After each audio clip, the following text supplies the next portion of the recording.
So now that you have your research done, you're going to start brainstorming your design for your home. So a couple of constraints that I have for you is that you can either do like a traditional tiny home or one made out of shipping containers. So if you do a traditional tiny home, I give you some max sizes. So 8.5 feet wide, 13.5 feet tall, and 32 feet long.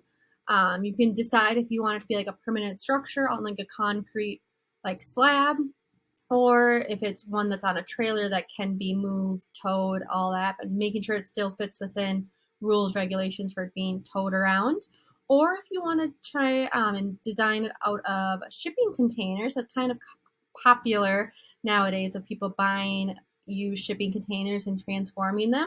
So I'll let you use up to 2 containers. Each container is 8 feet wide, 8.5 feet tall, and 20 feet long. And you can decide if you want them to be like stacked on top of each other or next to each other or really long, but 2 shipping containers. If you want to like cut them in half and things like that, you can. You just only get this much framing material of the shipping container. And it would be a permanent structure, so it wouldn't be towed or things like that. So what you are going to start to do is first sketch out your floor plan design. So we're going to use a scale of 1/4 of an inch equals 1 foot.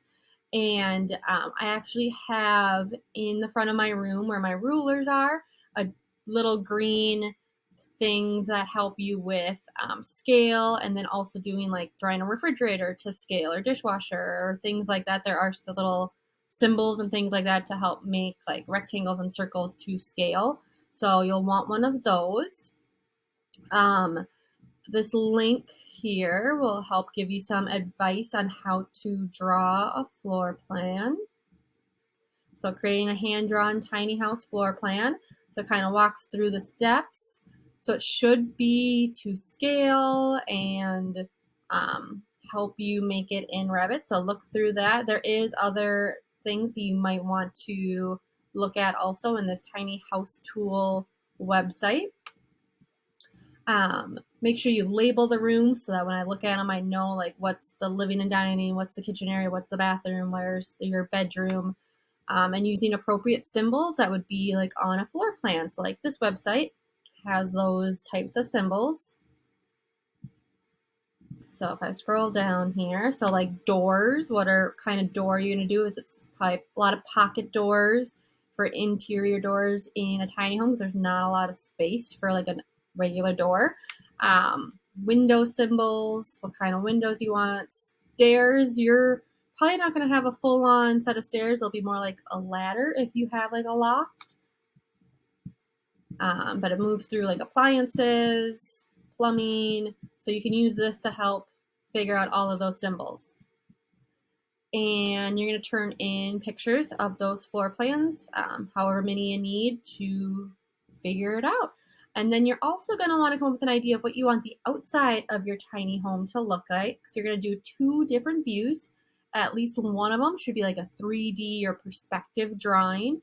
And another one can just be like an elevation view or like that. So 1 elevation view, 1 3D, or 2 3Ds from different sides.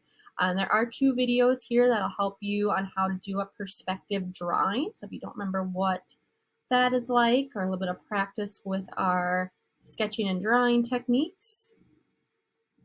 So of course, so this one is actually with a little tiny home as well. I'll skip ahead here so you can kind of see. So he walks you through. So this is one that's on a trailer. So what you want it to look like and how to add perspective to make it look 3-dimensional. So with shading, different materials, things like that. So there are 2 videos there to help you. You can check out that other one as well. And then you'll submit all of these photos to this assignment. And next you'll get to start actually making it in Revit.